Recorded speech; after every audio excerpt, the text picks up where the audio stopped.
welcome. We're back with week 2 of our goal of the day series, and the first game we are going to start with is Aston Villa versus Newcastle.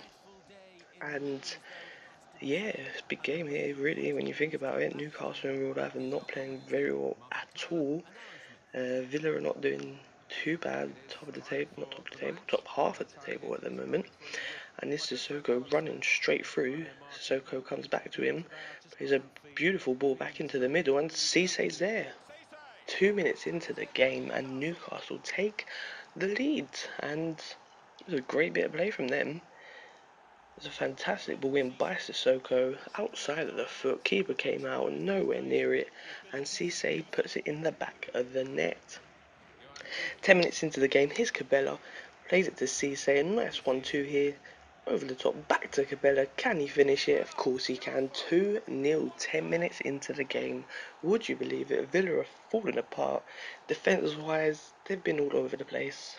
Open easily by Newcastle, and they've got a lot of work to do in this game if they want to draw something, get something out of it, because Newcastle look very good indeed. That's a goal and an assist for Cissé 10 minutes into the game, so not bad from him. As we get into the second half, his Delph plays a nice ball through to Agbonlahor. The pace does everything, great save from the keeper, but there's Wyman to head it into the back of an open net. So Villa have half the deficit, but will it be enough? Can they get to the second and even go on to win it? We will see. Keeper couldn't really do much about that. It was a good save, but couldn't get it away. And here's Anita with a nice ball over the top. Look at this defensive wise. Two guys try to go for the same ball, mess it up, and it's a good finish by Ferreira, who probably seals the win here. Keeper didn't do too great there. Should have done better really. As you can see there, look all over the place defensive wise. And yeah, keeper should have done better. He should have saved that. And that was the final whistle. Finished 3-1 to Newcastle. It was a pretty even game, but Newcastle took their chances. Now we're going into our second game of the episode, and it's Chelsea versus Leicester City. Chelsea in their last game had a great 3-0 victory over Burnley. Burnley played really well in that game, but the defiance of Chelsea did end up winning the game 3-0.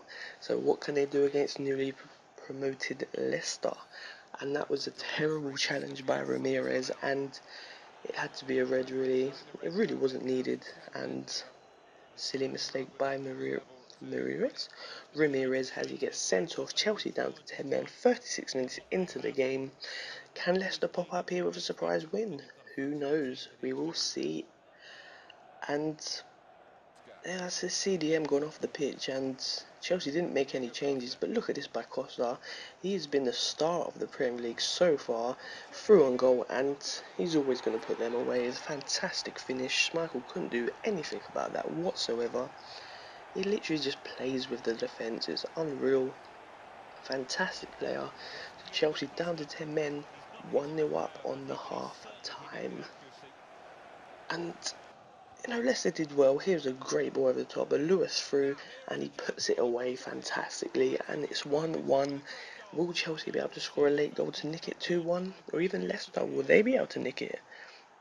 But the red card of Chelsea did start to show in this second half, and Leicester on the break looked really good, and they scored from it, and that was the full-time whistle. As you can see, 1-1 was the final score. Chelsea dropped points, and shots on target wise for Chelsea wasn't great at all. And now we go into our third game, and it's Palace versus West Ham. Another London derby for Palace there. First game was against Arsenal, and shocked Arsenal really with a 4-3 win. It was an unbelievable game.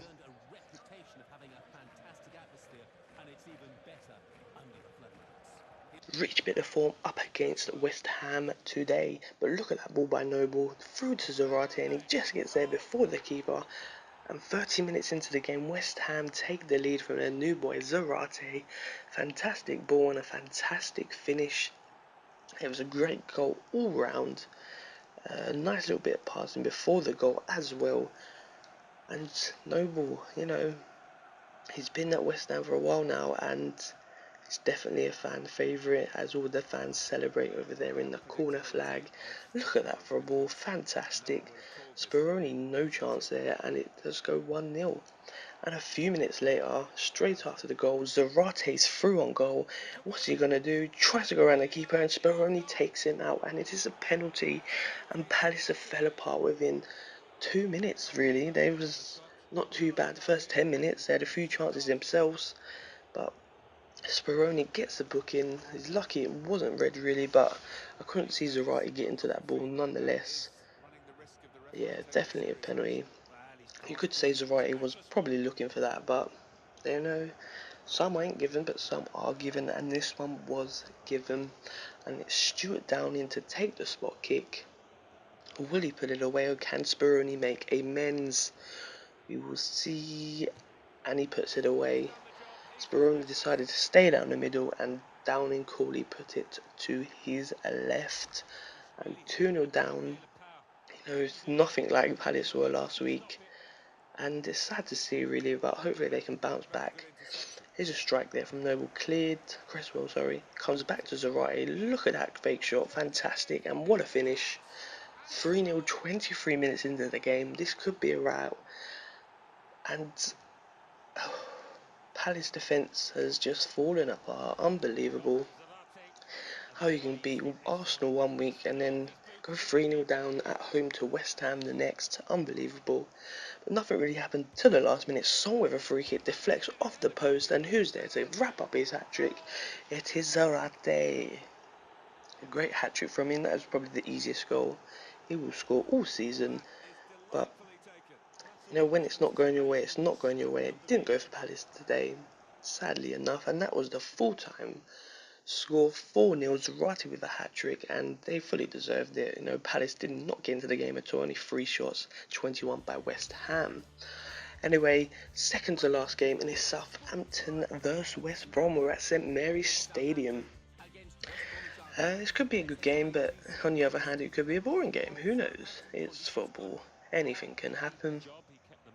And here does come Tadic, plays a brilliant ball through to Pele. Pele's through on goal, and it's a great finish. 17 minutes into the game, and Southampton take the lead. And, you know, the new guy, Maine, don't know if I'm pronouncing that properly, but, you know, Southampton, they've had a massive clear out. A lot of their good players have gone, but they've brought in some solid players as well. You've got to remember that. Here's one of them. Tadic comes through on goal, and Lescott takes him out stupidly, and could have been a second yellow. Surprised it wasn't. And it's a penalty to Southampton just before half time. And they have a chance to double their lead, and Tadic will be the one that takes the penalty after getting the penalty. And he's got a good penalty record in real life. How does he fare on FIFA? Ooh. It's Foster. A few mind games. But will it work? We shall see. Tadic runs up and he puts it away. Top roof of the net. And Southampton 2-0 up. And West Brom in trouble. And we shall see how they fare in the second half. And this was a silly challenge here. I think Sessegnon was going to go through on goal, and Klein takes him out. It had to be a red card, and Southampton, with half an hour left, will be down to 10 men, and they will be hard to hold on to this lead really, because West Brom have been pressing in this half, and they've been probably the better team overall. But Southampton been clinical, 2-0 up, one from the penalty spot of course, and nothing really happened to the last minute of the game. Good bit of play here. Here's Dorrans, nice little chip over to Sessegnon, and Sessegnon with a great finish, half the deficit, possibly sets up a grandstand finish. You know, the red card did really do Southampton in the backside. No cover there.